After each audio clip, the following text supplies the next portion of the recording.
గుమ్మడి నర్సయ్య గారిది నాకు సాయంత్రం అంటే ఆ రోజు ఎంబడే నాకు తెలియలేదు. సాయంత్రం చూస్తే ఆ వీడియో చూస్తే నా ఇంటికి చాలా దూరంలో రోడ్ కట్ సైడ్, రోడ్కి ఇటు సైడ్ కాదు, ఇంటి దగ్గర కూడా కాదు.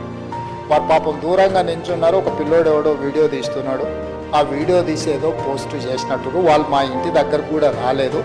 ఇమ్మీడియట్గా అదే రోజు సాయంత్రం నేను గుమ్మడి నర్సయ్య గారికి నా పేషీ నుంచి ఫోన్ చేయించాను.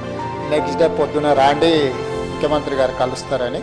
వారు మాట్లాడి నేను ఆల్రెడీ ఖమ్మం వచ్చేసిన, మళ్ళీ హైదరాబాద్ వచ్చినప్పుడు నేను వచ్చి కలుస్తా అన్నాడు. వారు చాలా ఏళ్ళు ప్రజాప్రతినిధిగా పనిచేసిండ్రు.